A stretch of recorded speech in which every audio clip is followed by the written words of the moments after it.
Okay. Let's see. I'm Wayne Miller, board member. Amy Rivera, board member. Ted Agus, board member. I'm Brian McSherry, board counsel. Deborah Richardson, Boards Administration. Jay Boards Administration. Jay Scoria, Department of License and Inspections. Thomas Rybakowski, City of Philadelphia, License and Inspections. Phil? This is case number 1 on today's list. No, Phil, just give me, you have to give your name and then we'll do that. I'm sorry, Philip Motto, Boards Administration. Okay? Who else is it? Is Jamie on there? Yes, I'm here. Hi, Jimmy Romero with IT for LNI. Okay. Anybody testifying in this case today, please raise your right hand. Swear to tell the truth, the whole truth, nothing but the truth. Please respond to me. Yes. I do. Okay, all right. Phil, read it into the record, please. Yes, sir. This is case number 1 on the list. MI 2023-000314 for the property located at 5518 Litchfield Street. The appellant's name is Tyshane Growls. Mr. Growls is here in the room. Would you state your name, sir, and spell your last name for the record? My name is Tyshane Growls, GROWELLS. Okay, is everybody, okay, whoever's going to present the case, please start. Tom, you want to tell us what's going on? So what we have is we have that the department responded to an emergency call for a collapse that occurred at 5518 through 5520 Litchfield. And when we responded, we found that the rear of the properties had suffered a collapse into the common shared driveway. The properties were designated as eminently dangerous. And that's what brings us to today's hearing. I'm going to share my packet. And in the interest of time, I'm just going to show you a couple photos that were taken of the rear of the subject properties. And you'll be able to see that with the extent of the damage, the structural damage of the properties. At the conclusion of my packet, I'll be asking the board to grant a variance for the appellants to at least apply for a make-safe permit for the repair of their property, which is 5518 Litchfield, and that submittal to be done by February 9th. Close of business February 9th of 2023, which is 10 business days from today. So with that said, I'll share my screen and take it from there. Okay.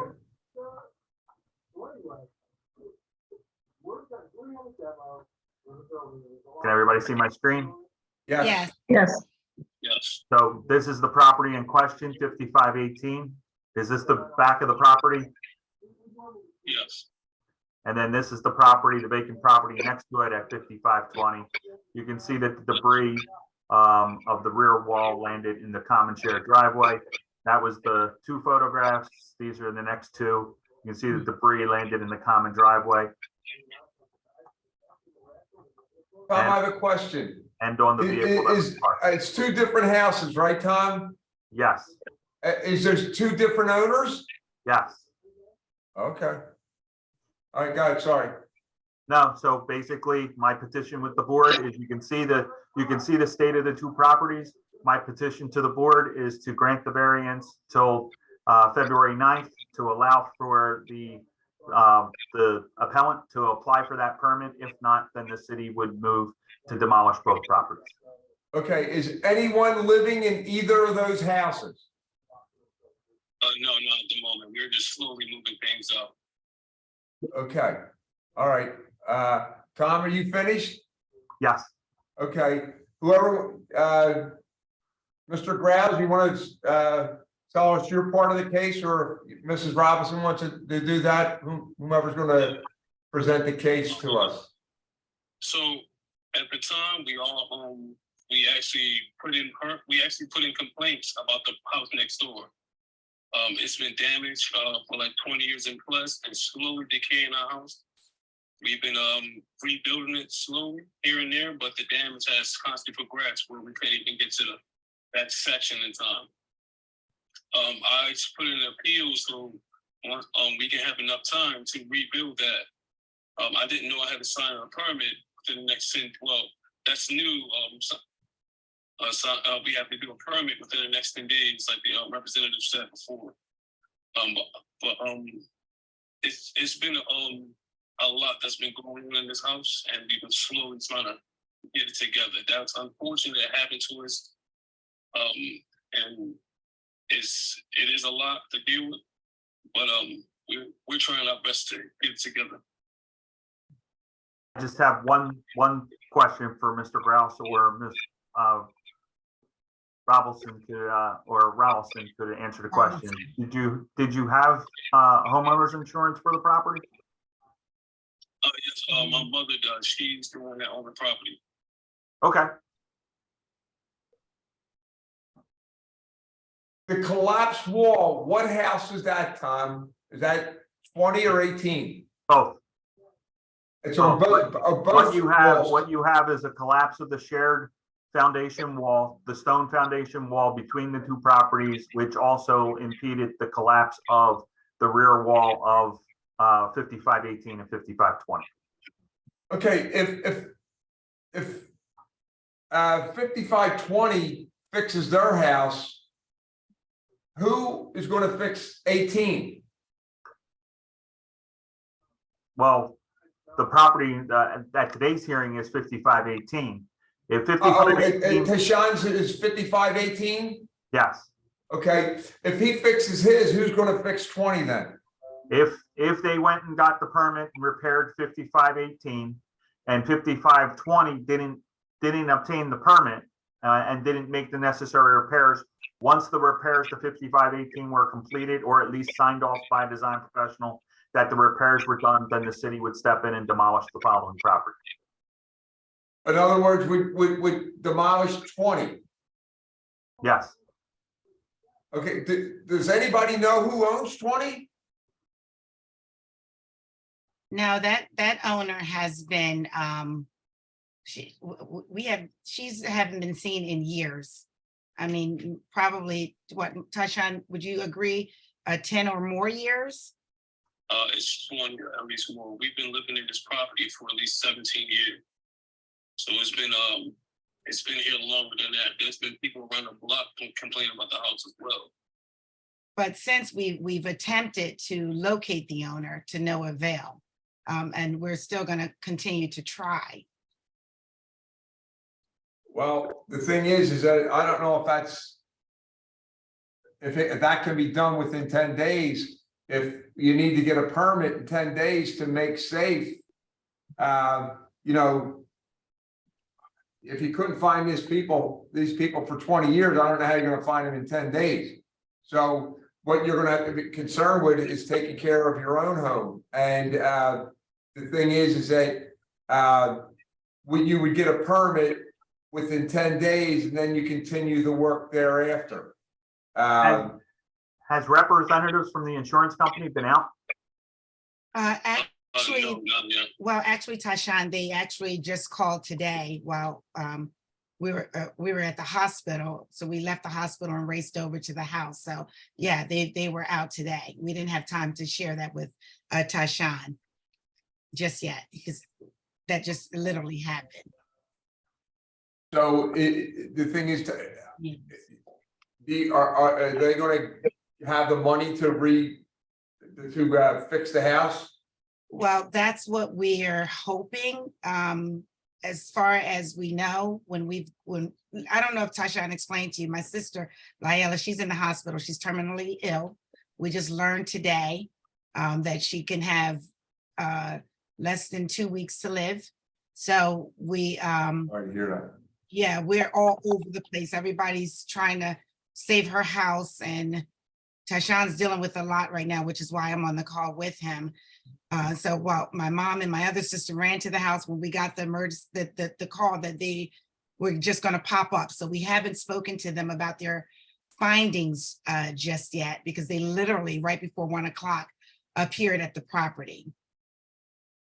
Okay. What type of a time frame do you think you need? And that's what I was gonna ask. I would appreciate if the board and Ellen and I would consider granting us just a little bit more time than February 9th, because as stated earlier, we have a lot going on. And I realize that this property is deemed dangerous, but we've been working on it since we learned Ellen and I came out. We was just pulled in so many different directions with running back and forth to the hospital and taking care of everything that we've been trying to take care of, including getting in touch with the insurance company who just recently allowed the adjuster to come out today. And this property was deemed dangerous on January, if memory serves me, the 12th, I believe. Yeah. And that's how long we've been waiting for the adjuster to come out, believe it or not. Okay, Tom, under the circumstances, do you think could we allow any more time, or is it eminently dangerous? We've declared it eminently dangerous. It sits in a common driveway. Has the driveway or that portion of the driveway where it leads into the common area, has that been fenced off? I don't know. I don't believe so. Tashan, were we instructed to fence that off? Well, I know last time Dell and I were here, they put yellow tags up, but there's people constantly trying to come and trespass here. So I the would answer say, is no. I would say in the interest of safety that the owner needs to at least get a security fence, a rental fence in the rear of the property to secure the property. And then if that was done, I can give you my email address, send me a photo of those fencing that needs to be up within 24 hours. And then I'd be willing to go for 30 days. Okay. Is 30, do you think you'll have your affairs in order in 30 days? Again, we were told. I'm not asking for the repairs to be 100% done. What I'm asking for is that a permit be in our system. Okay, yes, I think I can do that. That's perfect. Thank you. I appreciate that. All right, everybody good? Everybody knows what they got to do with the fences within 24 hours or whatever has to be done? Yes. Just Yes. one quick question. Tom, can permit, in terms of the scope of the permit, can a permit be done for 18 without including any work on 20? It would have to illustrate how they were going to repair that portion of the stone foundation wall. But it's difficult. I'm not saying that it can't be done, but it's gonna be difficult because it involves the shared wall of two properties. Okay. Does the city know who owns that other house? We only know public record of what's given to us on the Office of Property Assessment. Now, does the city have to try to contact this individual? We've sent notice that the property was declared as eminently dangerous through the case record. I have not had any contact with anyone representing the property. Okay. So, Tashan has to take care of his business. He has to worry in the other place. If they don't get in touch with us, after you make yours safe, you're gonna tear that one down. Am I right? Correct. Okay. Because if we can't get in touch with anybody, we're not gonna allow that to just keep going on and on and on. Plus, it'd be an eyesore and it'd be dangerous to the community. So when they get their things made safe, if we don't hear back from them, tear that other house down. So 5520 is in essence getting a free pass until 5518 finishes their permit. Pretty much. If Yeah, there can't get a was, hold of them. Go ahead, Tom.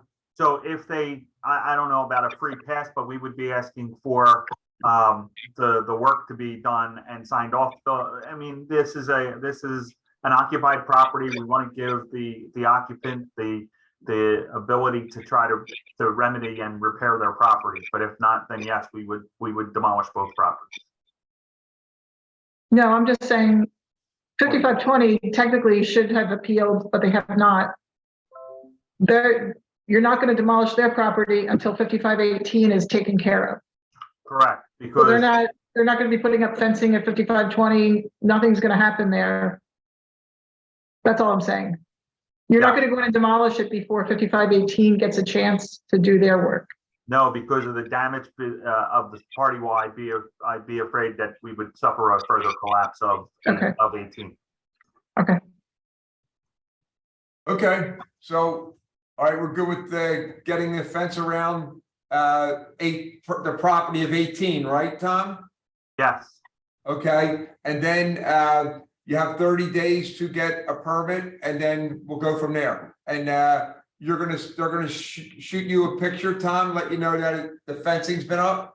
yes. What I'm gonna do is I'm gonna give my email address right now and send me a photo of the fencing, and then that would be the one requirement, and 2 would be the permit within 30 days. But if I don't get a picture of the fencing, then it would be a shorter time frame. But we need to have that area fenced off. And it's apply for a permit. Right. My email is Thomas, THOMAS .Rybakowski, RYBAKOWSKI @phila.gov, phila.gov. Okay, can I repeat that, please? Sure. Thomas, and your full last name, is that, did you say RYBAKOS? KOWSKI. SKI at phila.gov? Phila.gov, yes. Hold on one second, please. I have to just make some corrections. Oh my God. Charlene, I have a doctorate degree to spell his name. if you look at the Zoom window, it has Thomas's name on the lower left. Oh, wow. Thank you. RYB. Thank you so much, because I said it once and wrote it totally different. Okay.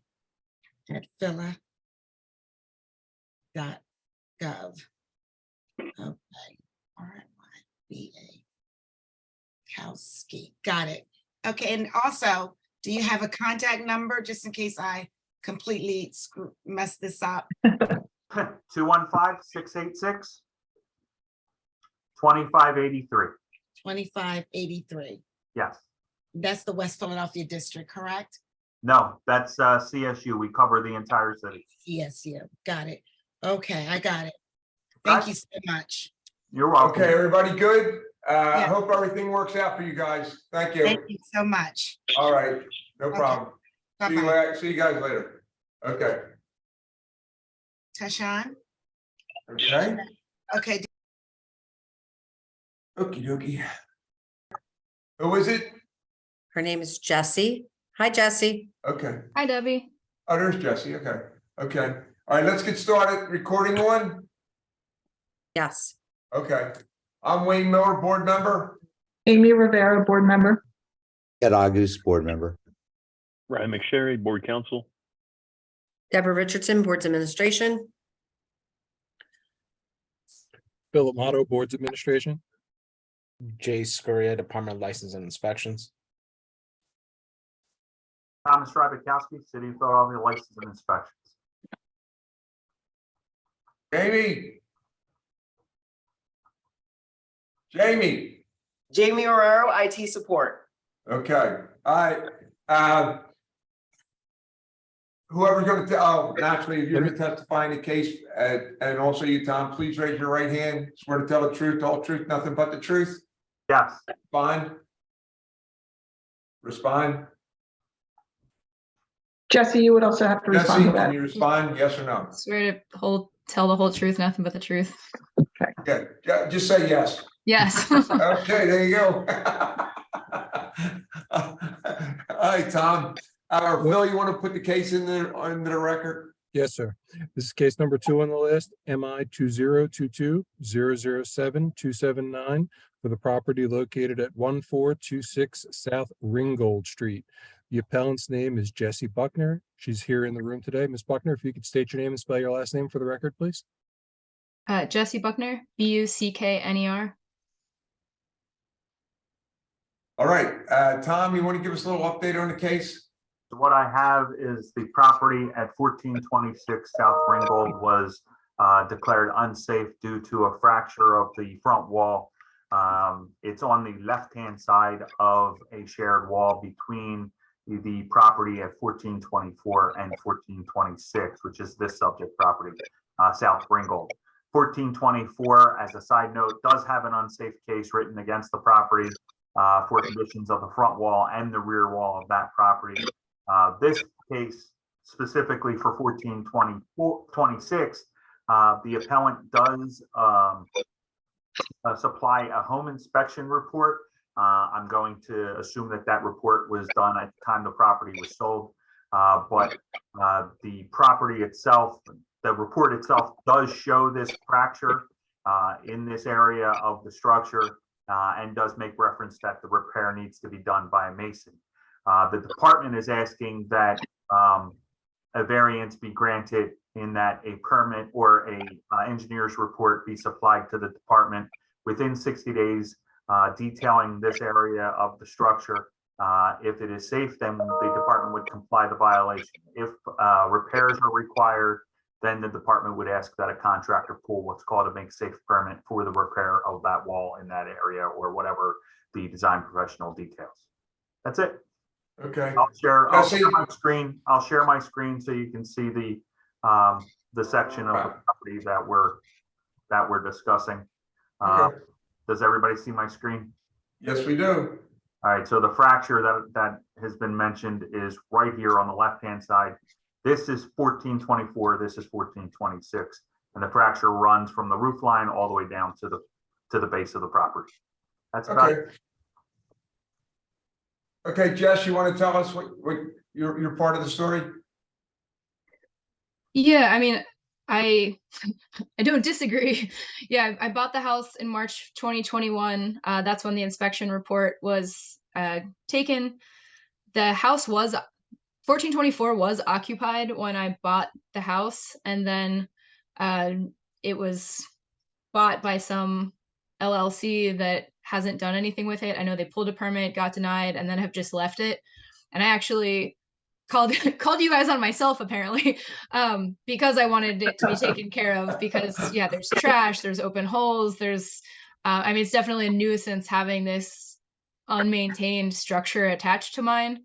And there is that crack, and I was told, I also had a mason come out, so I was told by both the mason and in the original inspection, and I called Eric back, and he said that it was more cosmetic and that masonry caulk would be enough, that it wasn't structural, but yeah, should be taken care of for the integrity of the house. So that is definitely something I can do and take care of. But I also have tried calling, I think I actually tried calling you, Amy. I tried calling a few different structural engineers and haven't been able to make an appointment yet. And part of it was they said to wait till I had this hearing to see what I actually needed to do and the steps I needed to take. So I mean, I do want to take care of it, but I want to, you know, I have limited budget, so I want to make sure that I'm following the most appropriate pathway. So hoping this can help me with that. All right, Aim, what do you think? I don't think it's an unsafe condition. And we talked to Mr. Rabikowski about taking this away from his department and making it a maintenance issue. So I think you would not be required to have an engineer. You would just need to pull a permit to have a mason correct it. Yeah, get that caulking on there and get it finished up. You'll be all right. All right. Thank you. Am I allowed to ask about 1424 if they you can ask anything you want at this in here, whatever you want. You can even vent. Go ahead. have they responded at all? I mean, I would love for them to take care of their house. So I can tell you that there is an application in our system. It isn't into its issuance status, and it may be abandoned. If the permit does become abandoned, then we can seek alternative enforcement through our court program, and then they can explain to a judge why they feel they don't have to fix their property. Okay, yeah, thank you for that. Now, with this kid, Jesse, if I had something like that next door to me, I would call the city, okay? And so what are you doing about it? And what can she, what rights does she have? Right now, as far as the property, if the property is causing any kind of damage, then by all means, I would seek legal counsel. If you are experience any damage from the property, then make the repairs, keep your receipts, seek that legal counsel, and go on a civil action to recoup those costs. But that would be a conversation between her and her representing counsel. Yeah, because the thing is, it costs money to get lawyers. A lot of people act differently when they get the letter with ESQ at the end of the name.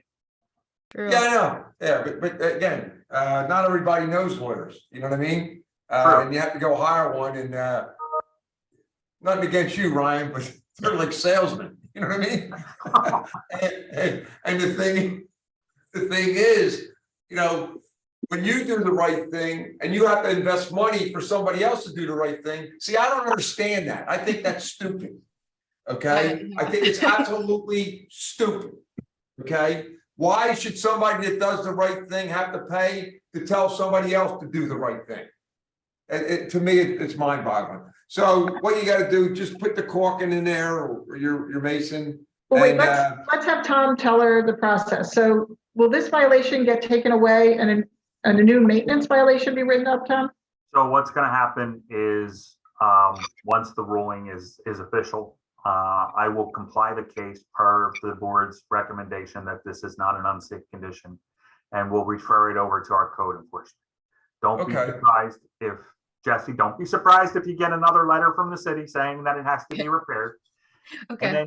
And then just reach out to the inspector that's on that, and then show the repair, and the violation would go away. And I'm expecting that the mason knows which permit to pull, but which permit do I need to apply for? It would be if they were doing stucco or anything like that, it would be an easy wall permit. I mean, basically for this, it's a maintenance issue. I don't, it's not a stucco. It's basically a maintenance issue. So to be honest with you, I don't believe a permit is even required. Right. Okay. But it's a good idea. Get your guy out there, tell him, put in whatever he has to do to seal up the crack, and you're done. If you were redoing the stucco of the whole front of the property, then yes, a stucco permit would be required. But this is a maintenance issue. Okay. I can do that. Thank you all so much. Okay. Good luck, Jesse. Thanks. Have a good one. Thank you. Okay. All right, stop the recording. All right. Are we going to see a face or is just a phone call? He's connecting to audio. And then we can ask him to share video.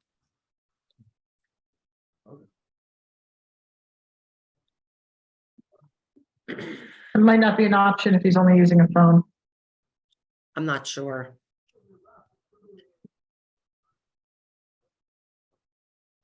That's why we have Jamie to help us.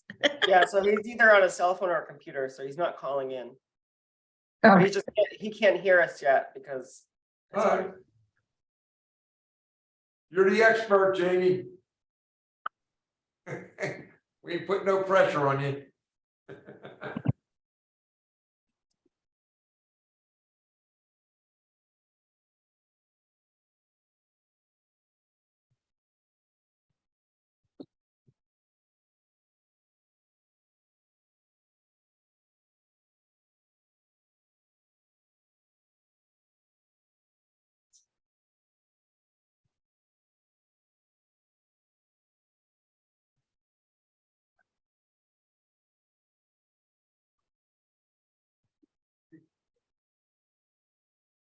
It usually doesn't take this long to connect. No. Do you think think we we should should send ask him him out to- and bring him back in, Jamie?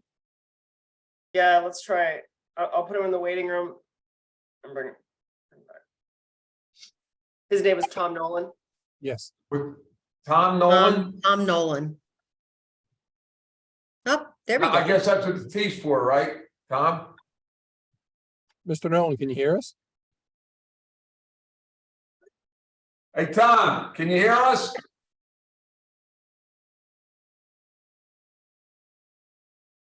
Well, if you can hear us, call back in or do something else because it ain't working.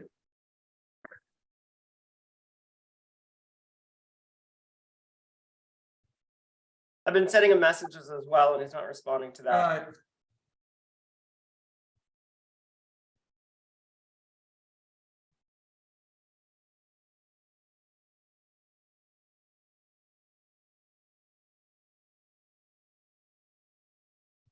Debbie, are you able to call him?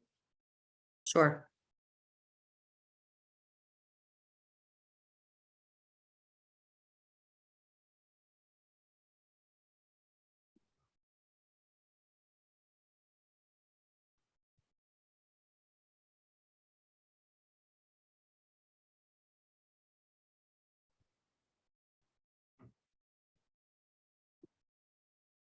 Dime's coming in today? He'll come in when I touch base with him. Good. You get a hold of him, Deb? Deb? It looks like she's working on it.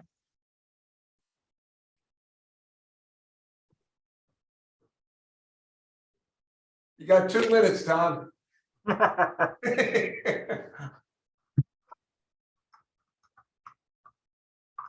Tom, regarding the last case, when I write up the variance, I'm gonna say violation will be complied and it will get referred to, Do we want to pause our recording at this juncture? yes, stop the recording. Okay. Okay, I'm Wayne Miller, board member. Amy Rivera, board member. Ted August, board member. Brian McSherry, Board Counsel. Deborah Richardson, Boards Administration. Philip Motto, Boards Administration. Jay Scaria, Department of License and Inspections.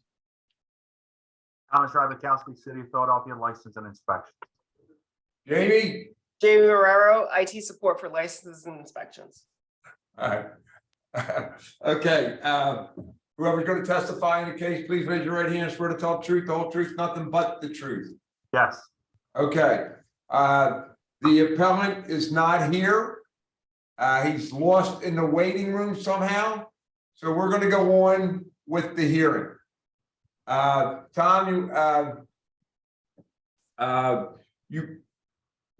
Phil, want to read it into the record, please? Yes, sir. This is case number 3 on today's list, MI 2023-000453 for the property located at 536 Johnson Street. The appellants listed are Tom Nolan and Robert D'Antonio. There is no answer to Mr. Nolan or Mr. D'Antonio in the room. Okay, Tom, want to give us a little bit about this case? So in the interest of time, I'll cut right to the chase. This involves Go the ahead. property at 536 Johnson Street in Philadelphia. Property was declared eminently dangerous. I'm going to share, in the conclusion, I'm going to share my packet with the board showing the interior structural members collapsed into the basement. Excuse me. You okay? Get a drink of water. Yeah. Right. That's a boy. All right. So, I also did speak to a representative claiming to be Tom, who did file the appeal for today. I spoke to that individual on January 11th and said that the department would ask for either a make-safe permit or a demolition permit to be in our system by January 30th. I'm suggesting to the board or proposing that a variance be granted for today's hearing, extending that to February 13th.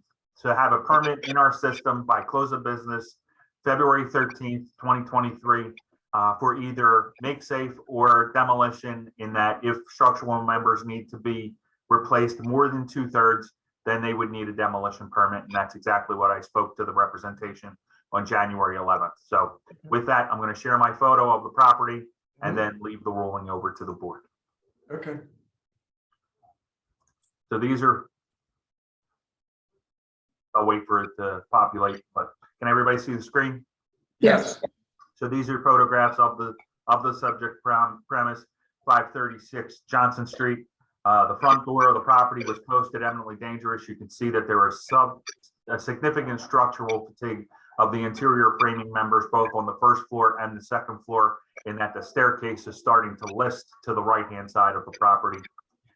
In speaking with the representation or the representative who called the office on January 11th, their representation was that all the interior framing was going to be replaced. If that is the case, then they do have to get a demolition new construction permit per city code. With that, I'm going to turn it over to the board. Okay, they were made aware of that, Tom. You told them all that stuff. So we agree with you. Eamon, Ted, do you agree with what Tom said? Yes. Okay. They had the February 13th, 2023 to get a make safe permit or a demo permit. So we'll send that information to them. That's it. Okay. Thank you very much. Good. Thanks, Thank Tom. you. Stop recording. Okay, let's go on the record. Okay. I'm Wayne Miller, board member. Amy Rivera, board member. Ed August, board member. John Dimes, Brian McSherry, Board Counsel. Deborah Richardson, Boards Administration. Philip This is the Motto, Boards reporter. Could I ask, Administration. this is the reporter. Could I ask Mr. Dimes to state his position again, please? John Dimes, Fire Code. Okay, continue. Jay Scaria, Department of License and Inspections. Jamie, Jamie Moraro with IT support for LNA. Phil, Philip Motto, Boards Administration. okay. Whoever's going to testify in this case, please raise your right hand. Swear to tell the truth, the whole truth, nothing but the truth. Please respond. I do. Okay. Phil, put it into the record. Yes, sir. This is case number 4 on today's list. MI 2023-000-215 for the property located at 1345 East Susquehanna Avenue. Alan Nachumsen, Esquire, is the appellant. I'm sorry if I mispronounced your last name, sir. Could you state your name and spell your last name, please? No, it actually was perfect. Alan Nachumsen, A-L-A-N, last name Nachumsen, N-O-C-H-U-M-S-O-N of Nachumsen PC, 123 South Broad Street, Suite 1600, Philadelphia, Pennsylvania, 19102. Okay. Anybody else that's going to be talking, please get your name for the record. Yeah, my name is Jeremy Avellino, Jeremy-Avellino, and I'm the architect with Bright Common. Okay. Anyone else? It looks like they're frozen. In My name is Dominic Episcopo, D-O-M-I. Dominic Episcopo, I'm the owner of the property. Did the court reporter get that? No, sir.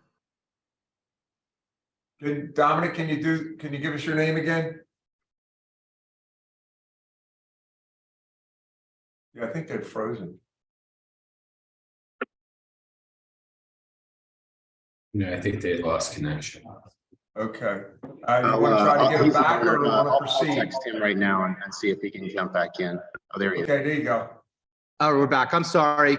Dominic Episcopo, D-O-M-I-N-I-C. Episcopo is E-P-I-S-C-O-P-O. I own the property.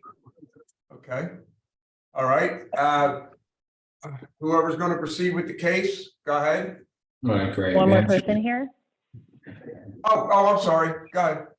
No worries. My name is Amanda Bonelli, A-M-A-N-D-A B-O-N-E-L-L-I. I'm with Bright Common, representing the architect as well. Okay, good. All right. Whoever's going to proceed with the case, go ahead. All right, great. All right, so I'm here to present 1345 East Susquehanna Avenue. First, we'll briefly review the notice of refusal why we're here today, along with the application for appeal, and then the architectural plans and drawings. With me is Dominic, the owner of the property, as well as his wife, Dawn, and the architects for the project. from Bright Commons. So basically, this property is a church building that is currently being used, or we wish to use it as a single-family structure with an ancillary use as a photography studio. And next to it is a two-unit residential building. So how we see it is, it's one single-family home, which was. Hey, Alan, it's actually a 3-family. Sorry, man. Just wanted to remember it's a 3-family. Yeah, so how we see it is it's a single-family home in the church and then a duplex in the other structure. And again, this property has never been sprinklered. It was a church with a annex to it. And what we're trying to do is restore that church for sole single-family, residential use with a photography studio within there. So those are basically our refusals, is in terms of not sprinkling the building. So we filed an application for appeal. If this was a single-family structure in a duplex, we wouldn't need to have a sprinkler system. Even given the long history of it not having a sprinkler system, it would be like something that the spirit of the code would not require us. But we have put protective measures in place, and we would like to go over our drawings to show so. So if we go over into first, we'll start off in the basement level, and Jeremy, please feel to correct me if I'm wrong. But we have an egress separate in the lower level right here. All of the walls are masonry walls, existing masonry walls.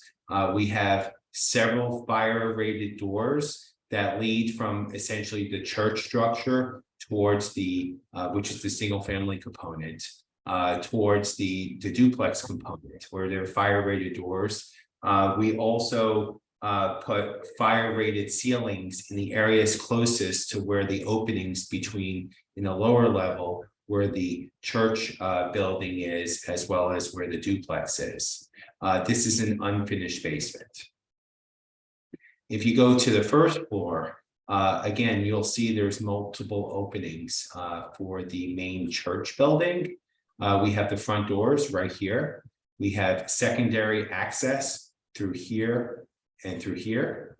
We also have access from here on the first floor. And then obviously leading from the lower level to the front to the first floor, we have access.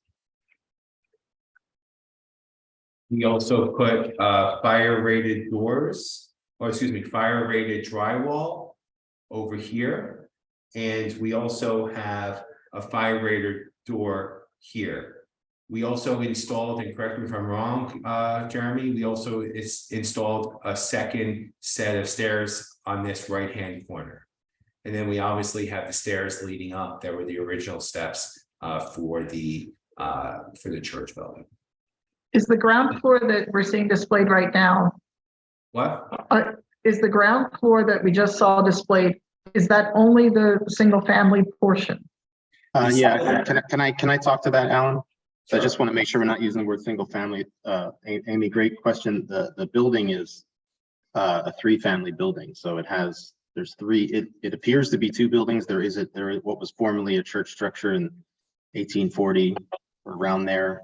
It was converted to a residential use, and there are 2 apartments attached to it. But really, in terms of zoning, it is 3 families in 1 building. And and what you're looking at there on the ground floor is Dominic Piscopo, and Dawn, the owners of the building. They have a photography studio. It's their business in the ground floor, and so that was also legalized as part of the zoning application as well. So, and they live upstairs in the church structure, but next door there's 2 more units that are attached, and we had to create a fire separation between them because there was some just historical openings in the masonry wall between them. Yeah. So that would be the lower right portion? Correct. You see where the revision bubbles are? That was where the last revisions to L and I were asking about that specifically, and we were showing them how we were closing, or at least fire separating the buildings to create separate fire areas between the 2 units, essentially. Okay, go ahead, proceed. Yeah, and as a point of emphasis, as Jeremy stated, the ground floor is for Dominic's photo studio. it's digital. There is no dark room or such, just to let you know. And then the second story, again, if you go, let me just make sure, is what's this, Jeremy? This A103? So this is the second level within the, I'm just going to keep calling it the church building. It's not a church use, but it's an old cathedral. So in the old church building where Dominic and Dawn live, this is the second floor is their home. So this is the old sanctuary, and so it has a mezzanine level attached to it, which is the curved line there is the space above. And so you're looking at what we're proposing to do is basically a new kitchen, new bathroom, rec room to the top left, and there's some existing residential space above that was there before we started the project. So we extended the mezzanine off to the right. We extended the mezzanine level into what was previously the apse, and to the left is where their current residential space was. Yeah, so it's basically a huge loft on the upper floor, right? Where that's where the kitchen is located. Yes. So, I mean, that's basically our presentation in a nutshell. We've, fire rated where necessary. Like I said, even though, yes, from a technical zoning perspective, it's deemed a 3-family dwelling. There's one dwelling essentially in the main church structure, and in the what would be considered, I guess, an annex, there's a duplex where actually Dominic's one of Dominic's family members lives there right now. Can we see those units in plan? I'm sorry. We've never been in them as the architect. We weren't given access to them because they weren't part of our scope. So we've never been in them. We've only been in the main building. They were always occupied when we were there. So I don't have plans for them. Okay, the refusal says that the business occupancy is only 549 square feet, whereas in this presentation you stated it was the whole first floor. Wait, go back to the floor plan. Alan, you have to, I think there's a portion towards the back. I'm sorry, Amy, there's a portion towards the back that is the photo studio, and there's a portion towards the front that's part of their residential, because this is the way it's grayed out because it was out of our scope of work, but this is the way they've been using it. So forgive me, I misspoke about that. There's a portion of this floor that is part of, like the top left is a kitchen space, right? And then there's a bathroom in the back. So they've been using it as a live workspace for quite some time, and we're using it in what they thought was they had gotten a zoning permit for this use, and we're under the impression that they were allowed to use it that way all this time, and it turned out that their previous attorney had never finished the paperwork. So we were all surprised to find out when we came in for a renovation permit that was not the case. And so we've been trying to just simply work through that process with LNI to clean it up and make sure that it's fine. And our design is encompassing measures to, we added the stair in because we're looking at obviously egress out to public ways and streets and whatnot. And we were making the case that it wasn't a change of use because they've been using it this way for a long time. And it was the change of use from LNI that triggered the need for a sprinkler, basically. So that's why we're here. And is that kitchen that I can see right now, the kitchen for the family that's there for the owner? Yes. How long have they been living in there? Dominic? It's going to be 19 or 20 years in February. 20 years? Yeah. And when I bought the property, like Jeremy said, we rezoned it before I even moved in. And we've been here thinking that everything was legal until we started this project with Jeremy. And when we went to the city for permits, it was brought to our attention that there was a problem.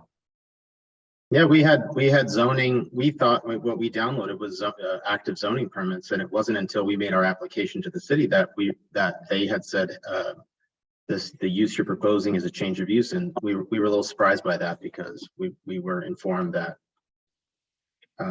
it was all done, and it appeared as such. So This is because of an alteration permit. yeah, so like very old permit, very old application prior to us being brought aboard.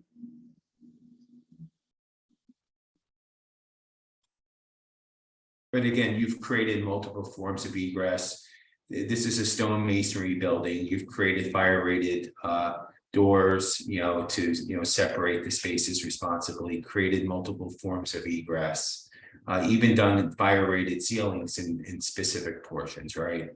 Yeah, we've done all of the for lack of a better term, dry measures or passive measures to create fire separations as we would in any renovation or new construction as per the code, and created means of egress through multiple stairs out to public ways, and separated units into separate fire areas. And when they moved in there, did they require then to have sprinklers 20 years ago? no, this is no, the code then did not require it. It had not for this use. No, and at the time, there's multiple iterations of where the property lines were drawn as well. There's a chunk that got sold off. So even at that time, it would not have been required, to my knowledge, that they needed a sprinkler for at the time when they applied for, again, a single family home. It was their impression, and what all the permits say is that this was a single family home used just for the church, right? So even some of the language about how many units were at the time is this was sort of its own project, and so it didn't require them at the time. Were the other units there when they bought this? Dominic, I don't know if they were there or not, the other two. Yeah, they were. I mean, there was two kitchens fitted out. There was like 2 apartments back here. Were they rented out at the time or anything like that? No, the building was completely empty when I bought it. It was sort of abandoned. I think it was sitting empty. When did the people move into the other units? My mom just passed away a couple days before Christmas. So my dad I put him in the first floor unit. The upstairs unit, we have someone that's renting it for about the last 8 months, but they're just never here. It sits empty, even though technically someone does rent it right now. So there was a zoning permit for it to become a residence, but there were never building permits for the new kitchen, for it to become a business with living quarters to change that use, it sounds like. I mean, I'm looking back and I've seen permits for putting solar panels somewhere.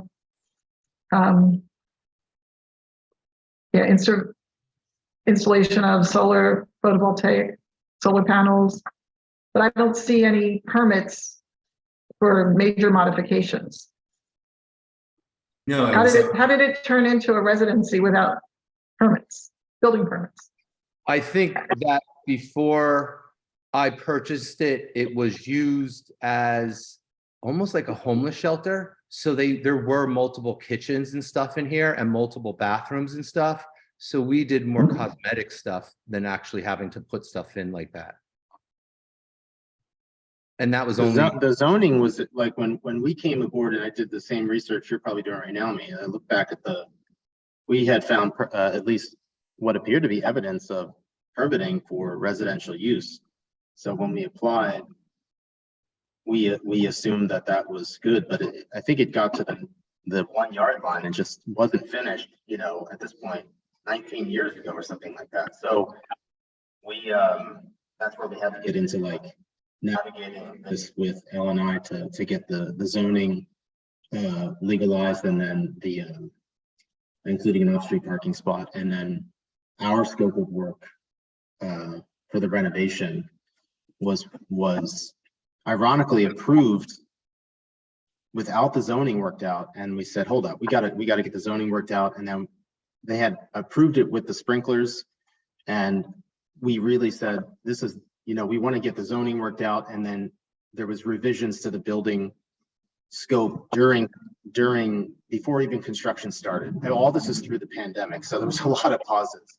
And we finally said, we need to look at this sprinkler thing again, even though the zoning is finally worked out. We need to look at the sprinkler thing again because it just is coming in at a cost that is going to make the project impossible. And we felt as the designers that really when you're talking about occupancy of 3 people in the building, that with what we did, we felt that it was worth discussing it with the BBS to see if we could get a variance for it.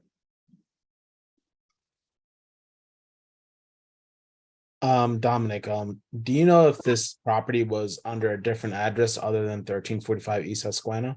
Yeah, I think it's actually, it spans from 1335 to 1345. But there's no other, there's no Livingston address, there's no, No, there is not. There is not, but it does have entrances both on Livingston Street and on Almond Street. Okay. Those other duplexes, are they, those 2 duplexes with a single family dwelling, is that all located on the 1345 lot? I guess, well, I mean, yeah, I mean, I don't understand the question, I think. So I'm trying to see, I don't know why the floor plan doesn't show the other 2 duplexes.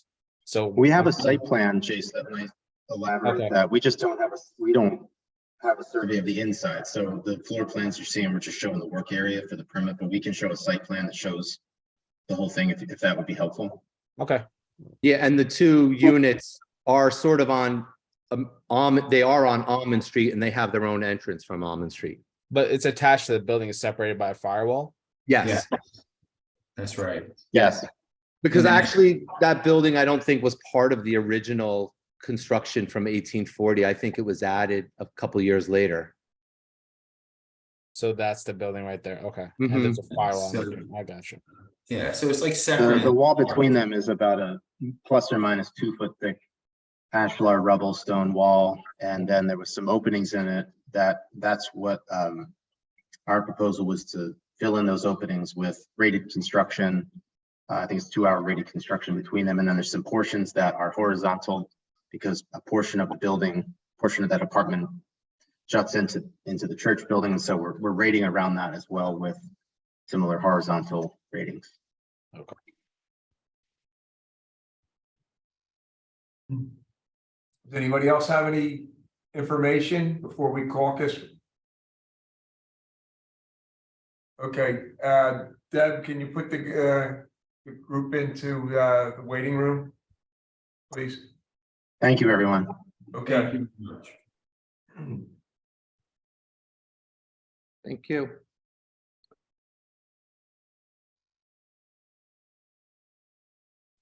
All right, start the recording. Okay, unfortunately, we have a problem with this, and we have a problem that it needs to be sprinklered. And the one element is if you separate the duplex completely, then that portion doesn't have to be sprinkled. But the church and the residents have to be sprinkled. We just can't get away from what the code is there. And, you know, I know it's unfortunate, you've been there 20 years. And so, but when it comes to us, we have to go by what the code says. And our decision is that we can't grant the variance. But just to let you know anyway, that if you disagree with our decision, you can always take this to the Court of Common Pleas. Mr. Miller, can I ask a quick question about that? Yes, you can. Yeah, thank you. I just wanted to, it's just something you said where you referred to the building as the church. I just wanted to make sure you didn't think it was a church use or an assembly use, right? You're just talking about, we didn't right, talk okay. about assembly. No, we didn't. No, not at all. It was the work area on the first floor and the basement. No, we didn't think it was as an assembly. No. Okay, yeah, thank you for that clarification. Could I ask a question? Sure.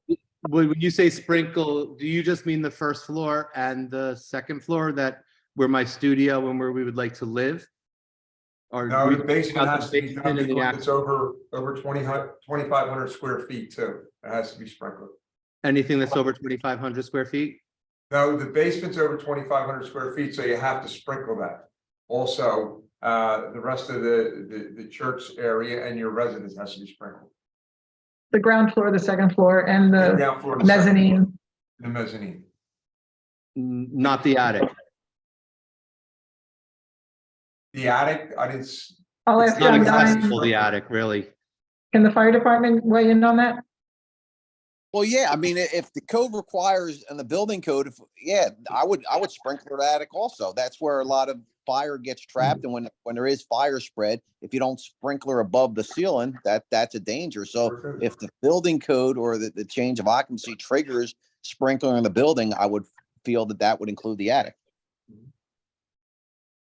I have a question. If we were to subdivide or have the duplex portion different than the single family portion, would we still have to sprinkler? Yes, we're telling you to have, there can't be any doors between the two. If there's doors between the two, we're going to make you sprinkler the duplex portion as well. So all of the basement, all levels have to be sealed, not a fire door, sealed.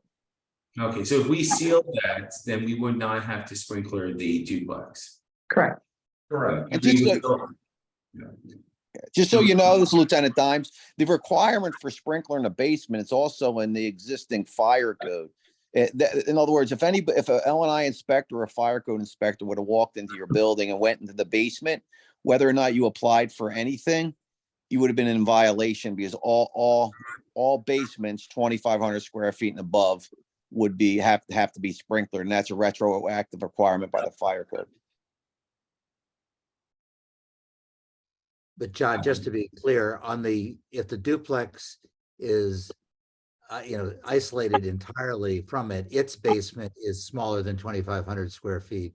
So They would have to close up. They would have to close up the portion of I think by the plans, wasn't the church basement and the duplex portion of the building wasn't there an opening down there? Yes. But if we So if that remained open, then that would be sprinklered. If they closed that as a party wall and it was smaller than 2,500 square feet, no, then that portion won't have to be sprinklered. Gotcha. So that's what I'm trying to get at. So maybe we can modify our plans potentially, so to save a cost with the duplex portion. Mhm. But what I hear from you is because the basement level is more than 2,500 square feet, just even if it's divided from the two-family dwelling, we would still have to sprinkle that. And Alan and Jeremy and Dominic, for you to get the CO for that two-family dwelling on that separate building, you have to show floor plans for that. Because I'm pretty sure the examiner, the way they reviewed it, they thought the two-family dwelling was within the floor plan set that you submitted. But if you need to provide that to get a CO for that two-family dwelling and the other structure, so you don't fall into that issue down the line. Yeah, thank you, Jace. Originally I appreciate that. That wasn't part of our thing at first, but we're coming to understand that now that it's all one building. So thank you. Okay. Sorry, guys, that's what we had to do. So that's good luck and whatever you try to do, good luck. I appreciate it. Thank you so much for your time. Okay. Yeah, thanks for your time. I appreciate everyone on the board. You're welcome. Thank you. Stop recording. We're back on the record. Thanks, John. Okay, my name is Wayne Miller, board member. Amy Rivera, board member. Ted August, board member. John Dimes, fire code. Brian McSherry, board counsel. Deborah Richardson, boards administration. Philip Motto, Boards Administration. Jamie Aurora, James. IT support. Jay Scurria, Department of License Inspections. Okay, anybody going to be testifying in the case, please raise your right hand. Swear to tell the truth, the whole truth, nothing but the truth. Please respond. I do. Okay, Phil, you want to put it in the record? Yes, sir. This is case 5 on today's list. MI 2023-000431 for the property located at 14 through 24 South 21st Street. The appellant is Kevin Ayers. Mr. Ayers is here in the room. Sir, if you could state your name and spell your last name for the record. Yes, my name is Kevin Ayres. It's AIRES. Okay, could everyone else from the group state your name, please, and spell your last name? I'm David McHenry, MCHENRY. Okay. Edie Brown, BROWN. Caitlin Klein, KLINE. Okay, that's everybody, right? Yes, sir. Yes, sir. Okay. Whoever's going to present the case, go ahead. All right, if I could, I have a PowerPoint to share, and Absolutely. I will bring that up right now. Are you able to see it? Yes, yes, we are. Great. All right. Well, thank you very much. Appreciate your taking the time to review our appeal regarding the property at 21st and Ludlow. Just a very quick overview. This shows the planned mixed-use development located at 21st Street on Ludlow, and actually has a property on frontage on Van Pelt as well.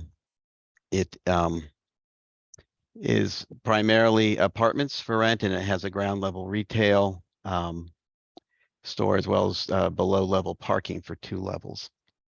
The site, as I just said, is located on Ludlow with frontage at Van Pelt and 21st Street primarily. The tower is thinned up.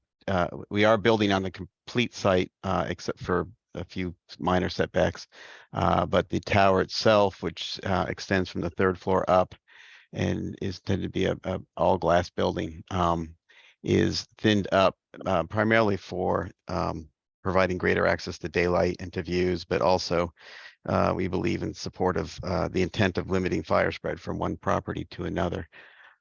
Just as further reference about the site, to the south is the River West condos, a 17-story condominium apartment building, 404 units. To the west is 25 South Van Pelt, which is on the historic register. So I think it is somewhat limited in what they can do there.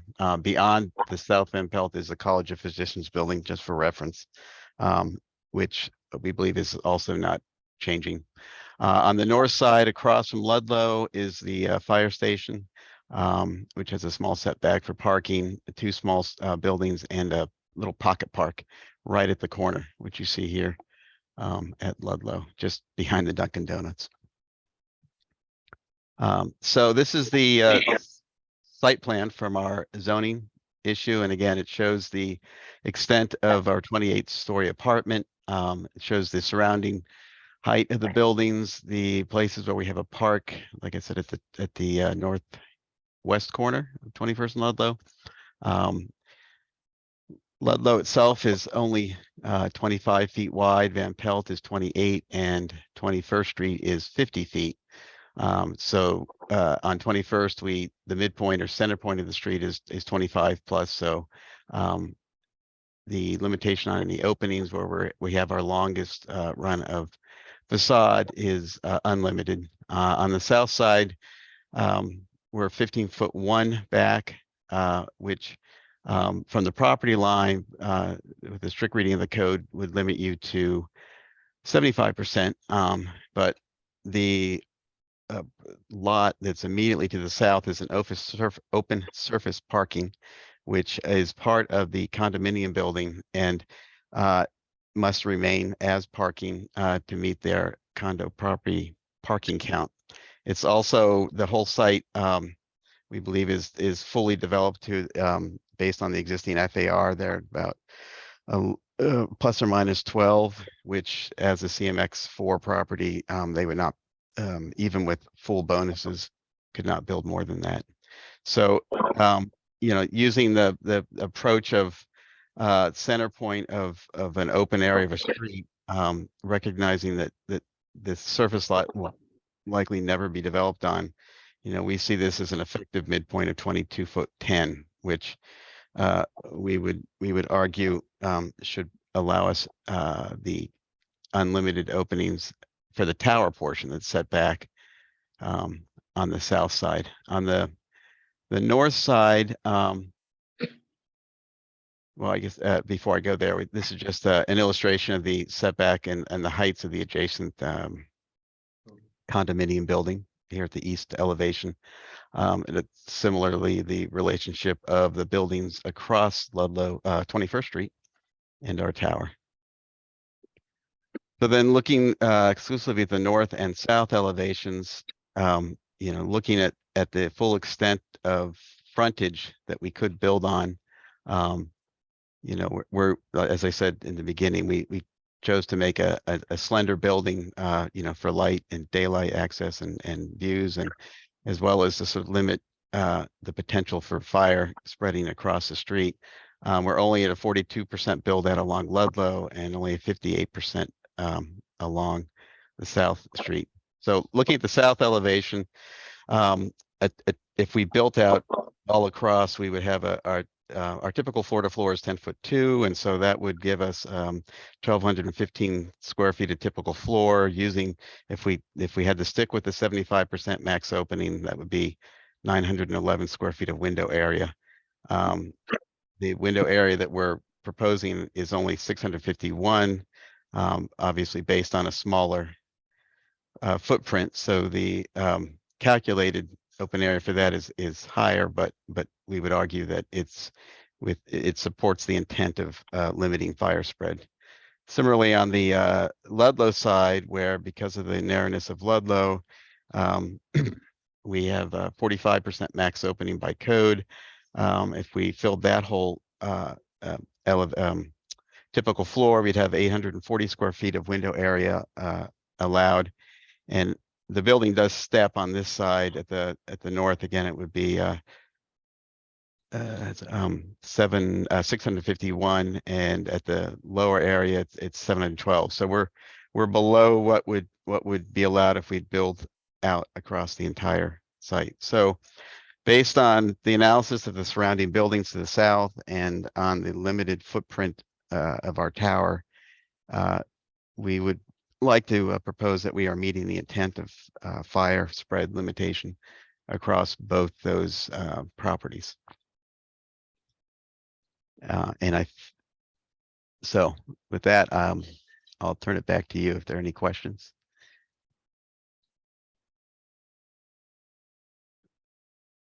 Is there any place where you don't meet it? Where we don't meet no, because on the east and the west side, we are well set. Well, on the east side, we are on 21st Street, and so the midpoint, because that's a wider street, is 25. So anything over 20, we're allowed unlimited openings. On the west, this is a 50-foot setback from the property line, narrowing down to about 45. So we're well set back on that side. I guess the only place we don't meet it is at the ground floor. And we're not, so this is the back side of the ground floor. Here will be a retail tenant, and we are proposing no openings there. That was one thing that the initial L&I review noted, that we were showing a grill vent along here, and we moved that so that it's on top of the building. So if you meet everything, why are you here? Well, so I mean, technically, I think the code would say that you have to look at the property line setback, which in this case is 15'1". Not and I guess maybe I'm looking for an interpretation that applies just to the extent of your building and not to the extent of the full property, right? So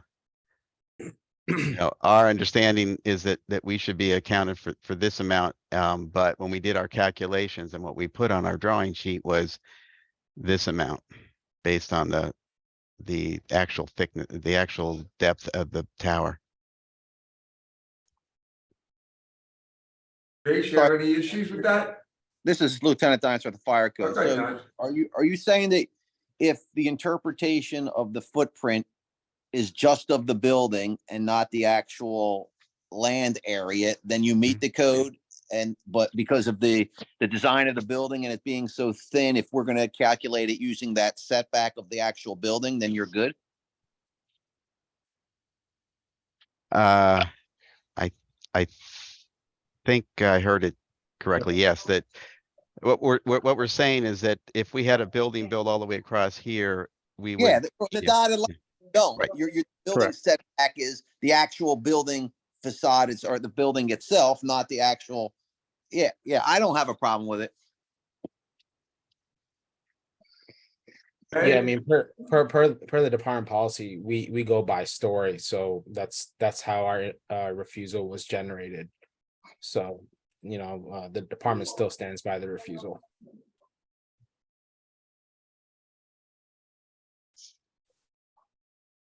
Hey, Ted, do you have any issues with it? Sorry. Yeah, I was just wanted to clarify, Jace, there's no formal mechanism for using that, interpretation. I mean, if you were to use the, the width that the building could be, No. no, it's based on what's there. I mean, I don't have an issue with it. I just want to make sure there wasn't some automatic way. And by the same token, with the first, sorry, you're jumping around here. Oh, I'm sorry. Go back to Oh, the floor plan a second, Kevin. Okay. Yeah, the where that open surface lot is there an easement or anything that sort of locks in that remaining open? I don't, so it's owned by the condo, so I don't think they would need an easement to park there. In the attorneys for the owner had looked at it and determined that it couldn't be developed on because of the parking requirement. Okay. Yeah. I mean, I guess the only concern is if there ever were anything, things change over time. If it were ever built on that, there may need to be a proviso that that would need to be addressed at that time.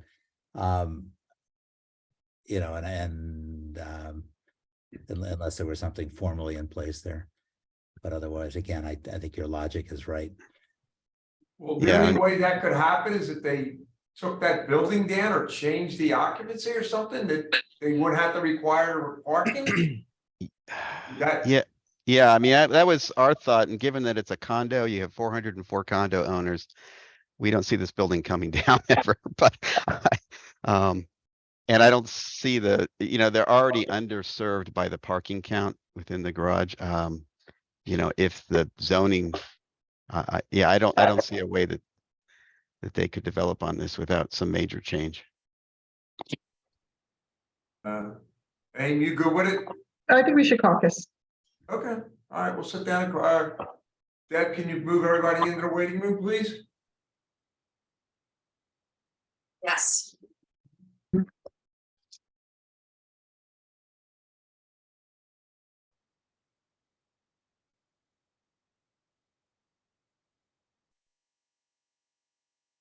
Thanks, John. Only issue we have is on the north side, because there's some buildings that could possibly go away. And what we want you to do is put a sprinkler head at those windows there on the center line every 6 feet. As a precaution, if there was a fire, that would stop it from going out the window. Okay, so is the intent that would be at, am I on right now? At every window or just the windows that would bring you into compliance with 45% or 45%? I think our intent was all the windows along the length of each floor. Yeah. On that north side. Okay, so that would more or less make, so the challenge with that is that my understanding of the deluge system is that you can't have No, not a deluge system. Oh, No. okay, just a No, sprinkler. not a deluge, just a sprinkler head. Closed sprinkler head, okay, not a deluge system. Gotcha, okay. Okay, and that's the sprinkler contractor, that's nothing for them to. Right. to do that. Oh, okay. Not a deluge, you don't want that open heads. Yeah, yeah. Well, also we have some code required operable windows that, yeah, okay. I think I understand, and that'll be in the write-up. It'll be in the write-up, yes. Yeah, and I think it's the center of the windows as long as it's not more than 6 feet apart. Yes.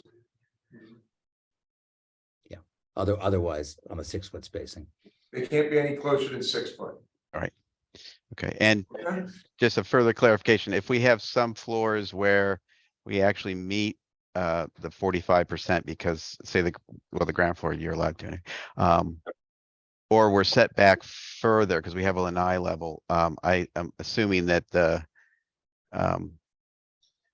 unlimited, the sprinkler there would not be, well, if we don't have, the sprinkler would not be required where we meet the,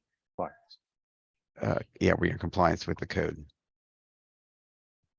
Where would they meet that, Jason, on the north side? I think there's an indent Yeah. from what Kevin's Oh, saying, okay. so. Yeah, as long as they comply, I think the board was stating that the sprinkler heads will only be required where you're not compliant, Kevin. Okay, that's helpful, Jace. Thank you. Okay. Mhm. All right. All right, thank Good you for luck, your guys. time. I appreciate You're it. welcome, no problem. Thanks, guys. Good to see you. Appreciate All it. right. Start the recording. Yes. I'm Wayne Miller, board member. Amy Rivera, board member. Ed August, board member. John Dimes, fire code. Brian McSherry, Board Counsel. Deborah Richardson, Boards Administration. Guys, IT support. Jace Korea, Department of License and Inspections. Jamie, you're on mute. I went. Jamie Romero, IT support. Okay. Dimes, did you say something? Okay. Yeah, I already introduced myself. All right, good. Anybody testifying in the case, please raise your right hand. Swear to tell the truth, the whole truth, nothing but the truth. Please respond. I'm sorry. We do. We do. Okay. Phil, put it into the case record, please. Phil, you're on mute. Okay. Sorry, this is case 6 on today's list, MI 2023-000434, for the property at 3501 Civic Center Boulevard. Our appellant is Paul Gabriel. Mr. Gabriel, are you here today?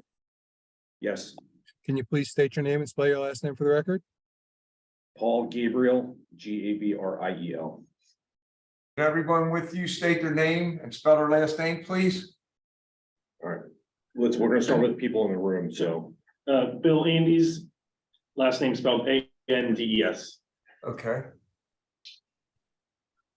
Patrick Montgomery, last name Montgomery.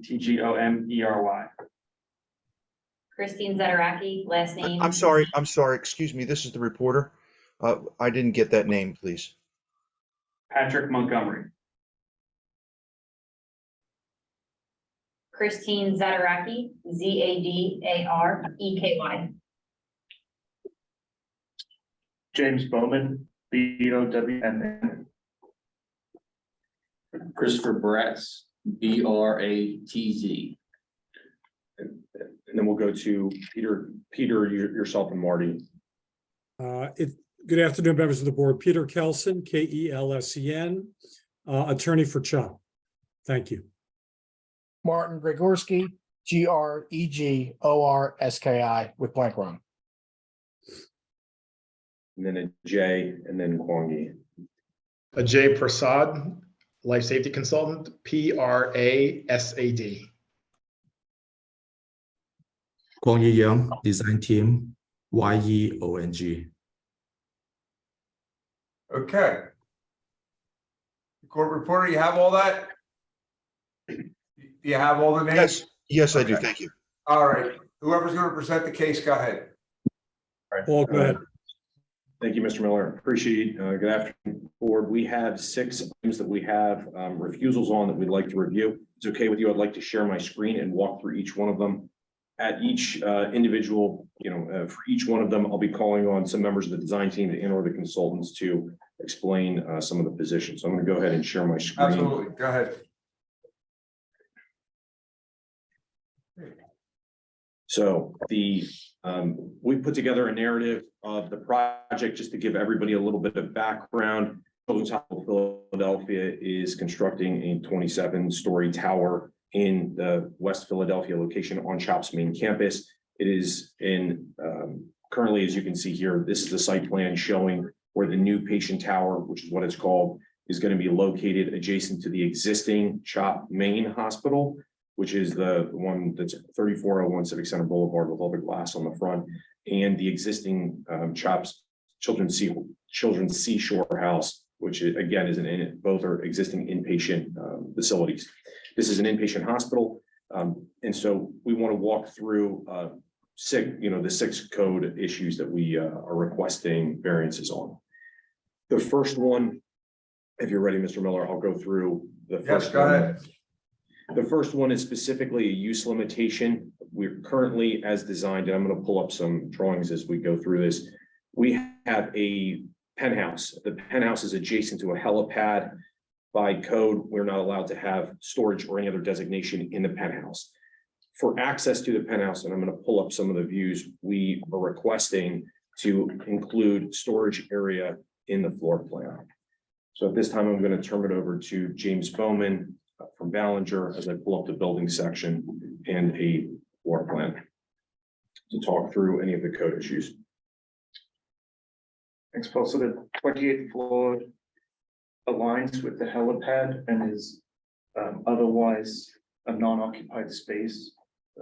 CHOP is requesting a variance to allow for a portion of that floor to be considered storage.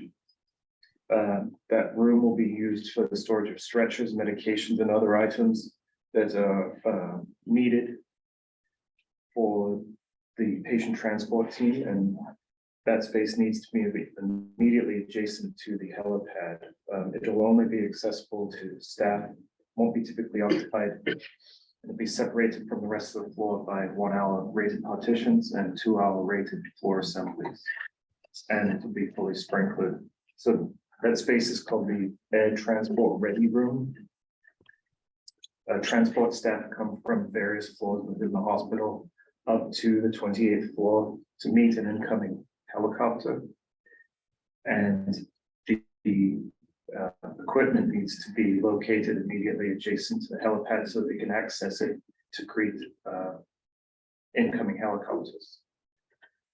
Okay, on a second. Jay, so on that you said there'd be no, up on the penthouse, you can't have a penthouse up there because everything, if there is anything up there, has to be storage room for like mechanicals or things like that? That's associated with the elevator room. So they're proposing not to provide that. They're proposing a storage of like the stretcher that they just mentioned. That's not permitted in a penthouse. All right, okay, continue, guys. I just wanted to.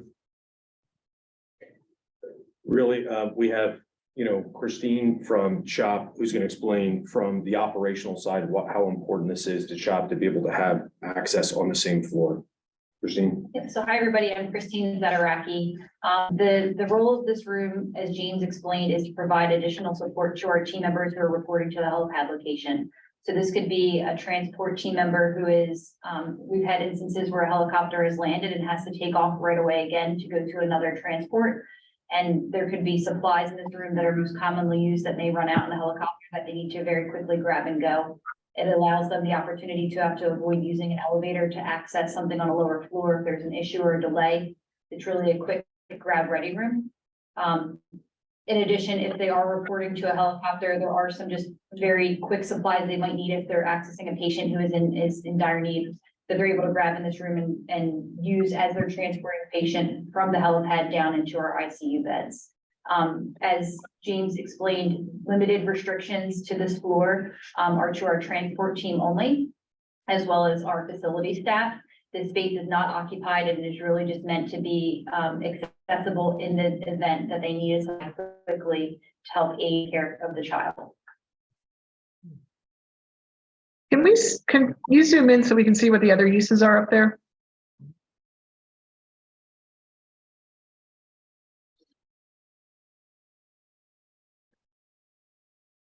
So there is, All obviously, elevator.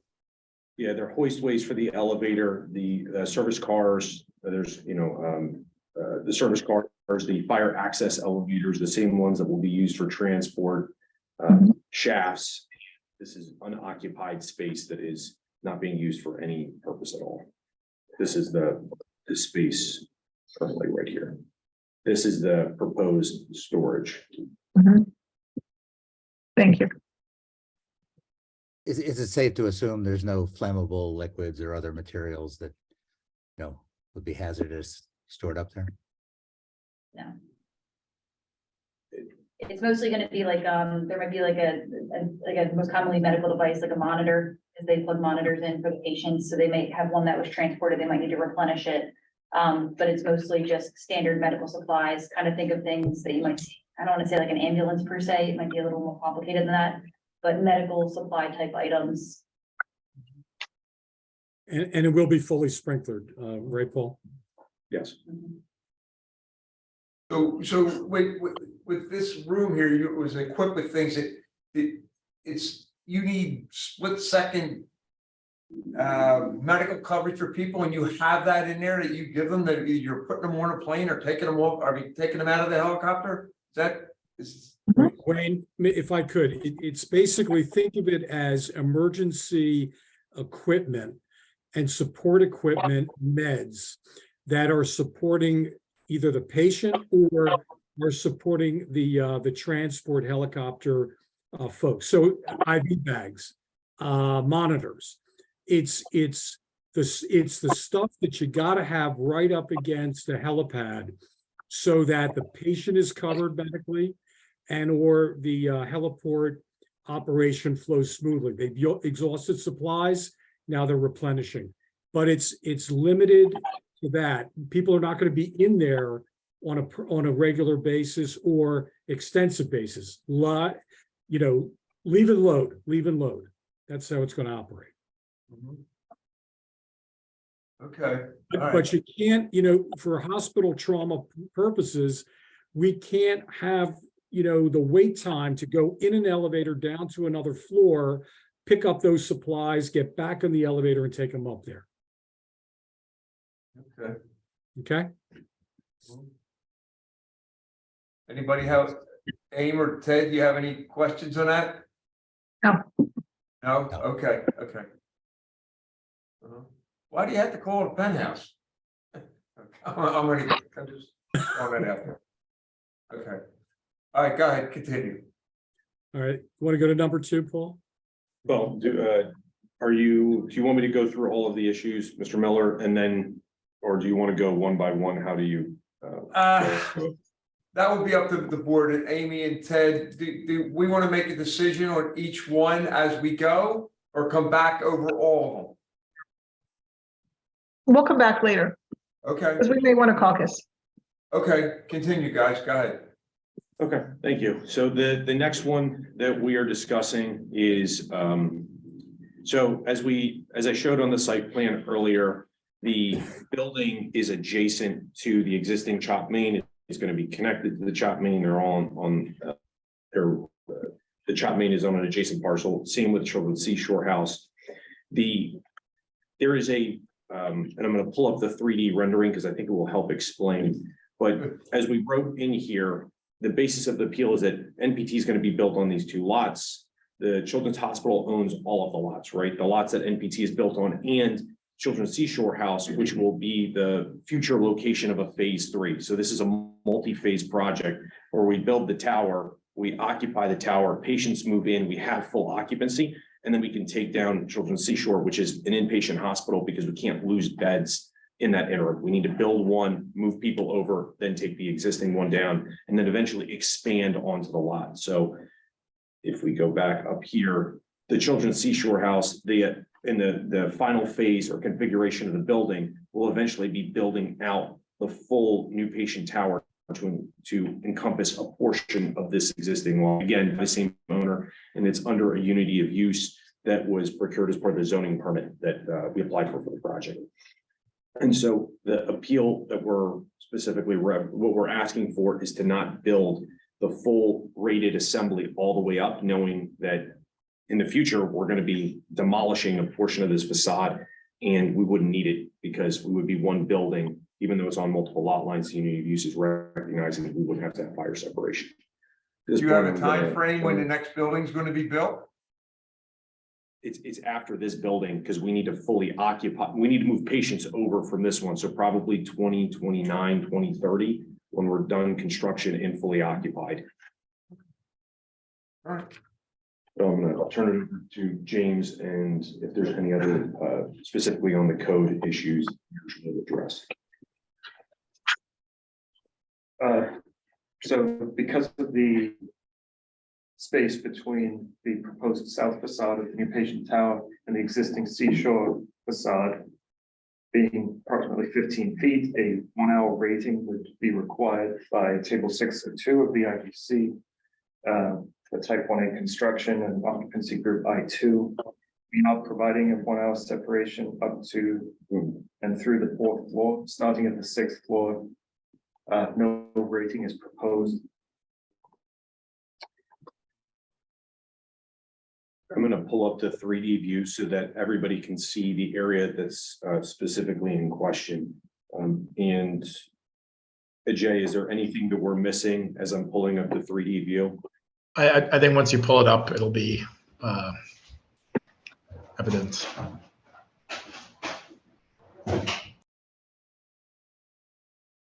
It's a large file. Give us a second. It's loading.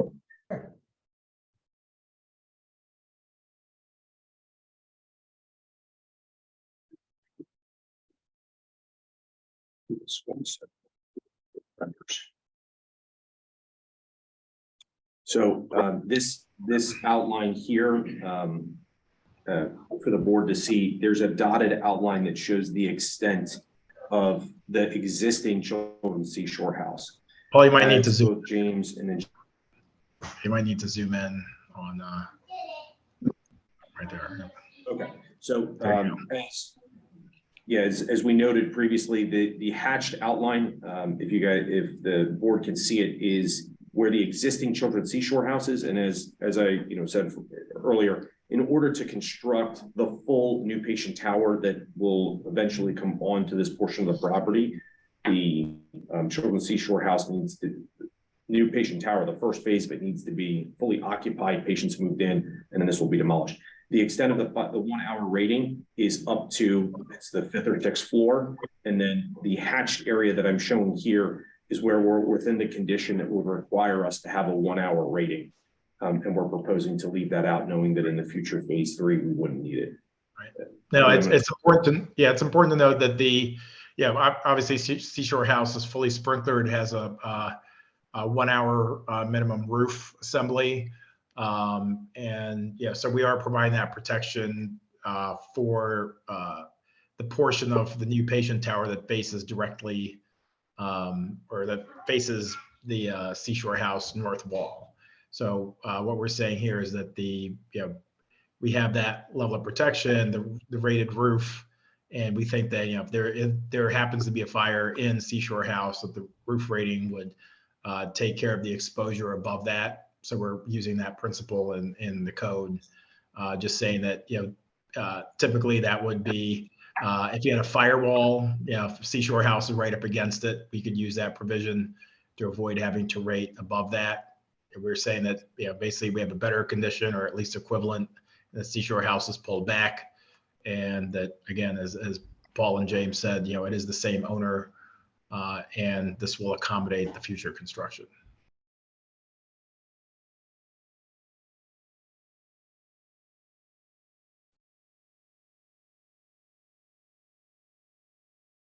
Okay, keep going, guys.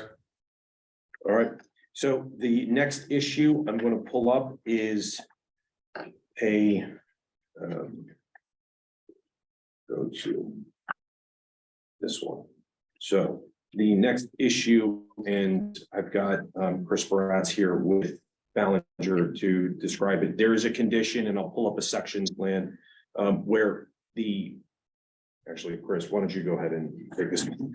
It's a fairly nuanced issue. So good afternoon all. So with this one, this is 71312 in Philadelphia code, but this is enclosure at the top of a shaft enclosure. And so with this, we look to have equivalent construction at the top of the shafts, which is not allowed by the Philadelphia code. We would have 2-hour construction for a mechanical room that would separate that room from the rest of the building. This exception is allowed in the NFPA 101 life safety code. And it's also allowed in the 2021 IBC to replicate NFPA 101. So this is a typical section where in the 2018 IBC would require us to have a damper at the top where the visor section would come up to the mechanical room. NFPA doesn't require it. 2021 IBC does allow for this condition to not have dampering here. Yes. We still intend to have curbs and then fire rate the penetrations outside the duct between the duct and the floor slab. However, we are looking for the variance to remove the dampers at the floor. Essentially, we're rating that space and treating it as just part of the shaft at the top. Can you keep going? Yeah, so as that space is treated as part of the shaft, so and this is similar to what we did across the street. Any ducts that leave that room would have to have fire smoke dampers, so they're essentially part of the shaft. Obviously, it's a sprinklered room, and dedicated for mechanical equipment. Okay. Anybody have any questions tonight? Okay, continue. Go ahead.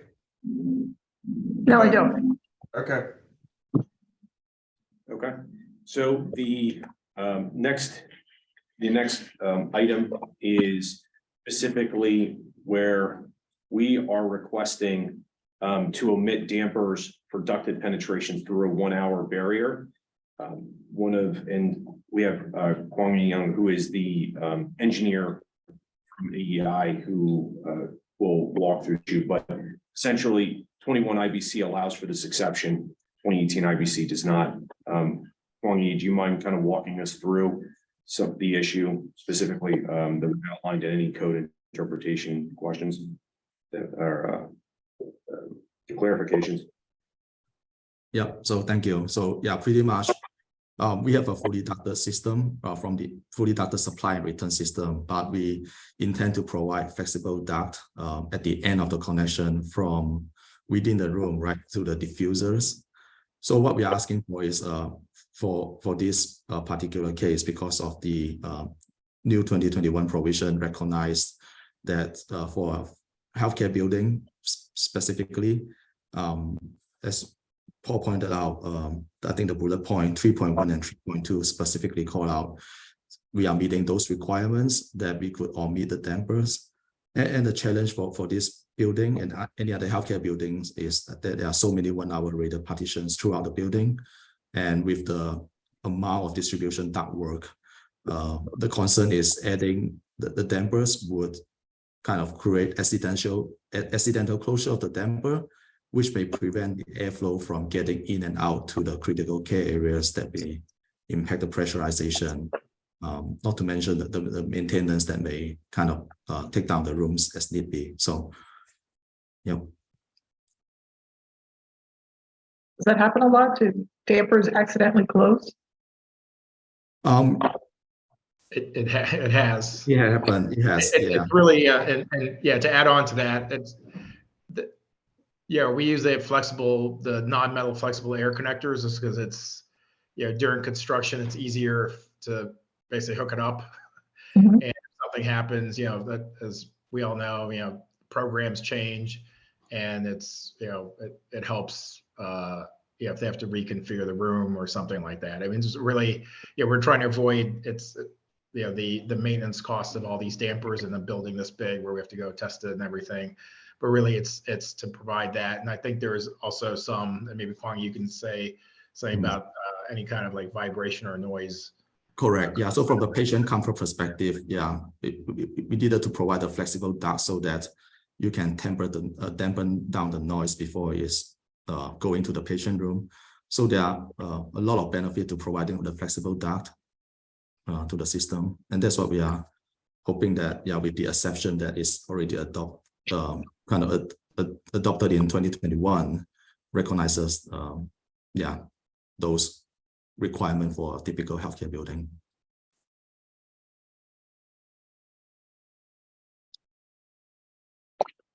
Right. Anybody got other questions on that one? No. Okay, continue, guys. Thank you, Mr. Miller. So the next one is, and we have a diagram to show it specifically with regards to the shaft assemblies that we have in occupancies other than I2 or I3, a duct, that penetrates a fire resistant rated floor ceiling assemble, connects not more than 2 stories is permitted with the shaft enclosure projection, provided that a listed fire damper is installed at the floor line. The duct is in accordance with section 714.5. Excuse me, I'm sorry, Mr. Gabriel, this is the reporter. Could I ask you to slow down just a little bit? Thank you. I'm just very excited. So I apologize. Go ahead. It's that duct work. It just gets them all the time, you know? You got that right. And maybe zoom in on that picture while you're speaking, if that pertains to what you're speaking about. Yes, it does. And Kwang Yi, I think Kwang Yi is better probably served to it. But essentially what we're trying to create is an assembly, is a shaft in a room. Specifically, we're calling a valve gallery. And I'll pull out some of the floor sections so that in any of the floors, we can feed below to the operating rooms, any of the specialty care rooms, by creating the shaft area that allows for specifically duct distribution below the floor and then out horizontally. So Kwang Yi, I'm going to turn it over to you to kind of walk through it, but and I'll pull up some floor plans as you call them out. Yeah, so maybe Paul, if you can go to MC-07 first. Yeah.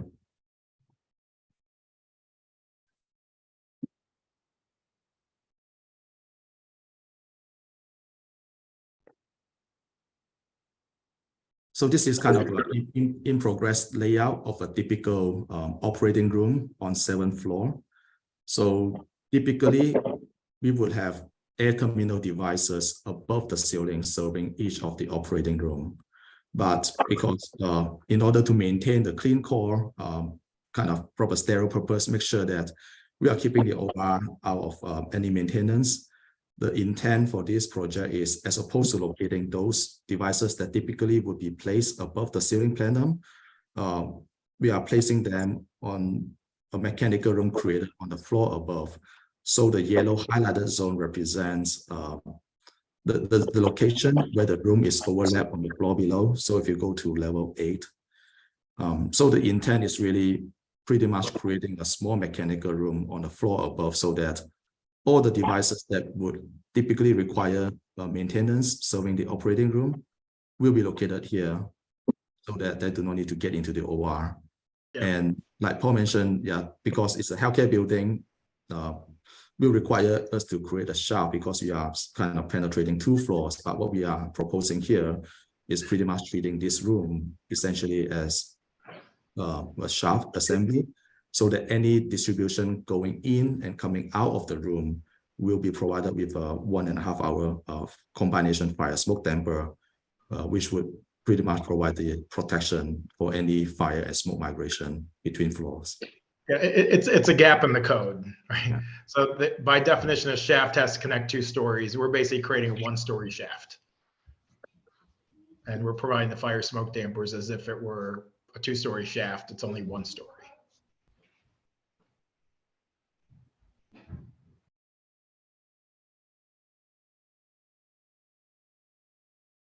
I can pull up some additional sections. I think this may help as well to outline the dampering that's going to happen, the 2-hour rating that's going to be around floor slabs are providing to our ratings, to our wall assemblies. And again, the curbs and dampers that will be at each one of the, where the ductwork would penetrate the floor slab. Correct. So this is a section cutting through that mechanical room. So like I mentioned, all the ductwork going into the room, that we have a damper at the wall, and then all the ductwork that is feeding down to the operating room below, we have a fire smoke damper at the slab penetration. So we will kind of pretty much, maintain the kind of protection along all the assemblies.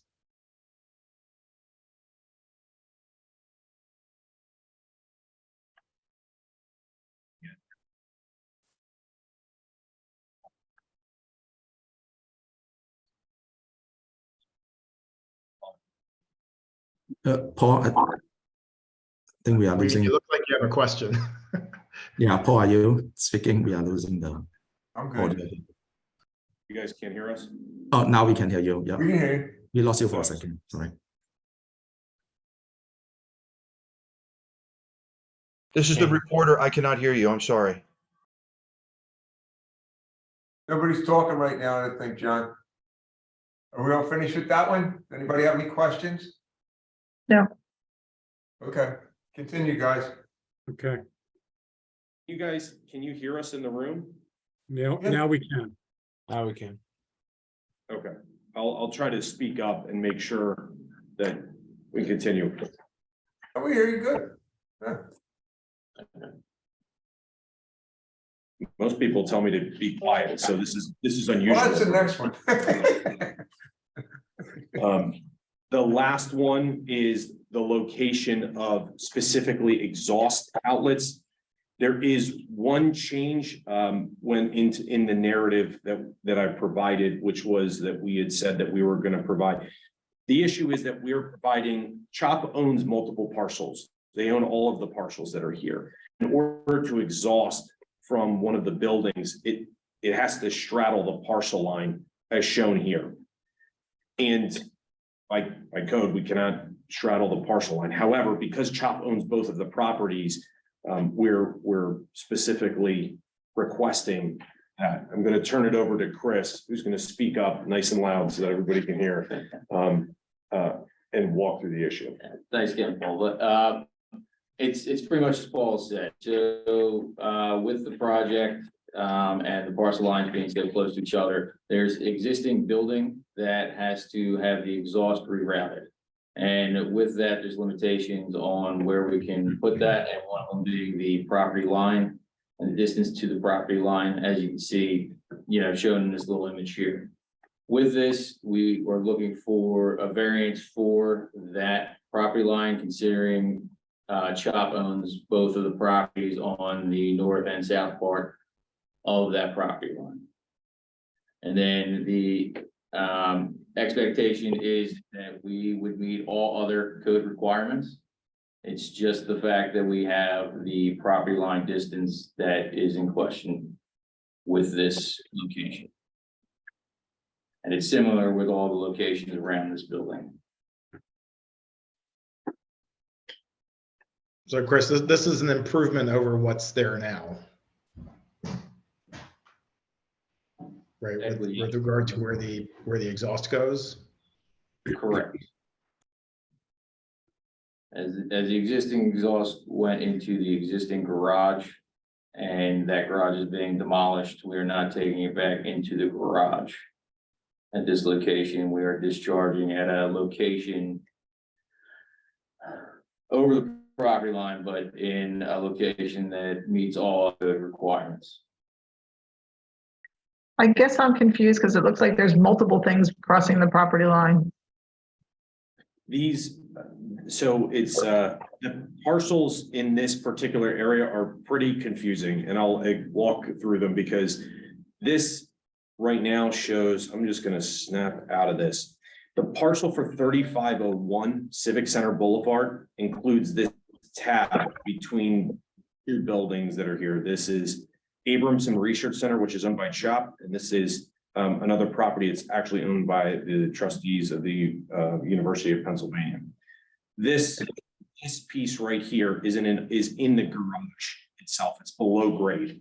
So what you're seeing is this particular is above grade. There are some other utilities that are running, particularly in this parcel in the storm tank. The actual building line is right around up here.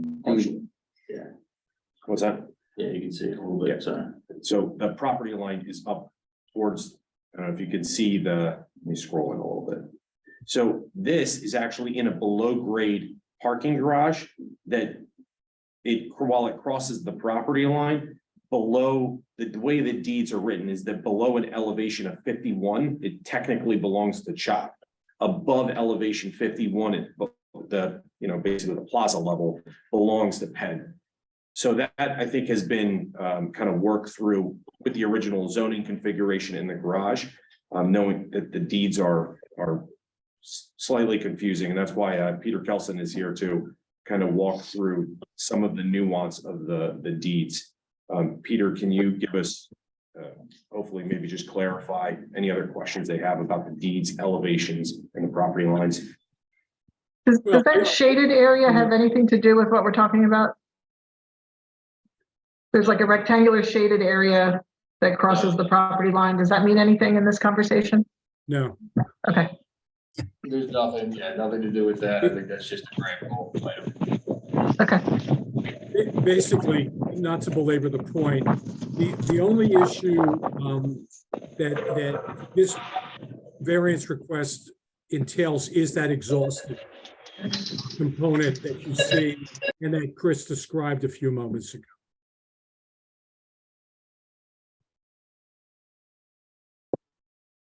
And if this were, multiple buildings on one property, would these be permitted as of right?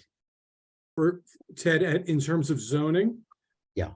Yes. Or in terms of setbacks or distance from other buildings, in terms of the proximity of the exhaust. Yes, and we are subject, as Paul mentioned in the early part of the meeting, subject to unity of use. Right.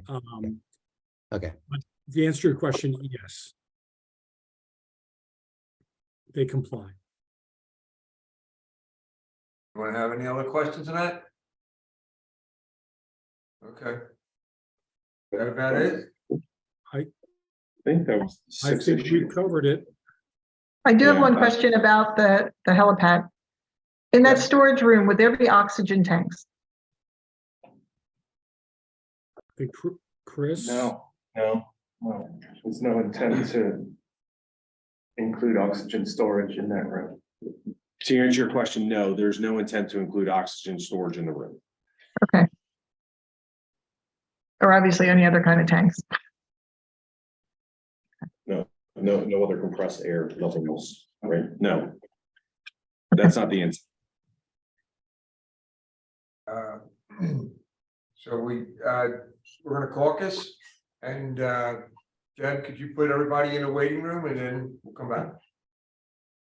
Thank you. All right, guys, does anybody have anything else to say before we leave the room? Especially from CHOP. I think we've given you all the information we possibly can. Thanks. Okay, fine. Good deal. Okay. All right, guys, put them in a waiting room, Deb. I appreciate it. Thank you, Jamie. Thanks, Jane. Good job, man. Good job.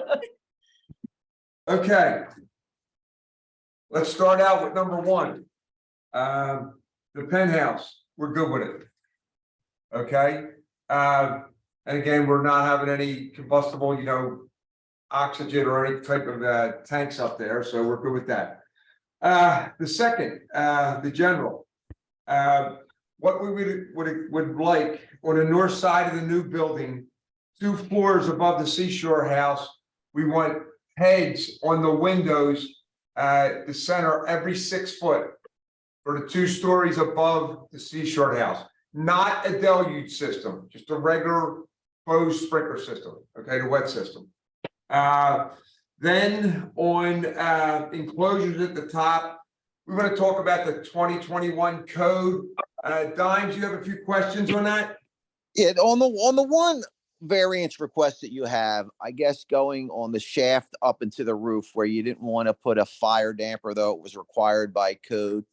Because the extension of the shaft into a room for a similar or the same purpose in the 2021 code would not be needed.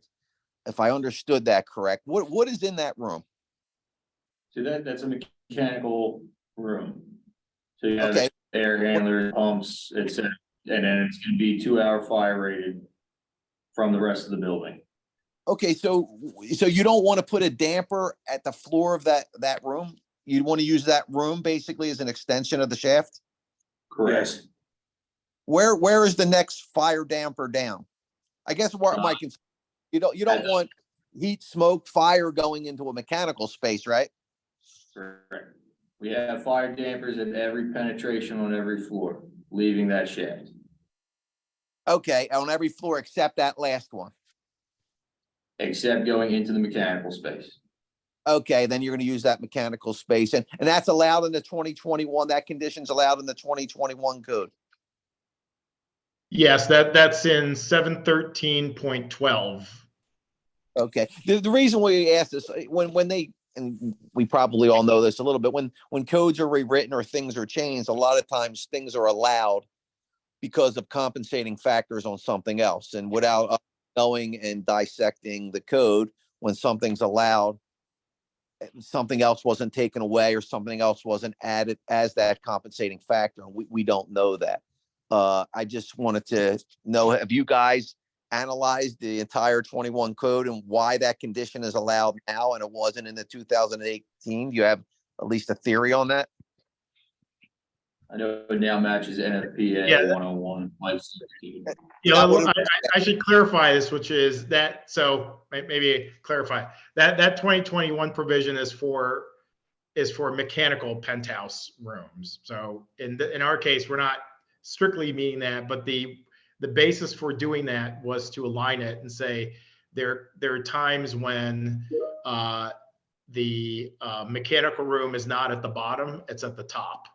And so that's kind of the same principle we're using here. We're basically treating that mechanical room as part of the shaft. And so, even on that floor, if we had ductwork that comes out of that room, that would also have to have fire smoke dampers. So all basically that shaft and the room, everything that goes in has a fire smoke damper, and it's dedicated to mechanical equipment. So I should clarify that. Yeah, right. I understand. All right. Thank you. It's like the old thing, you fix one thing, you break another. But we're relying on your integrity that if something changes in the to affect something in the 2021, what we gave you the ability to do, would hope you would fix it. That's my take on that, okay? Because I know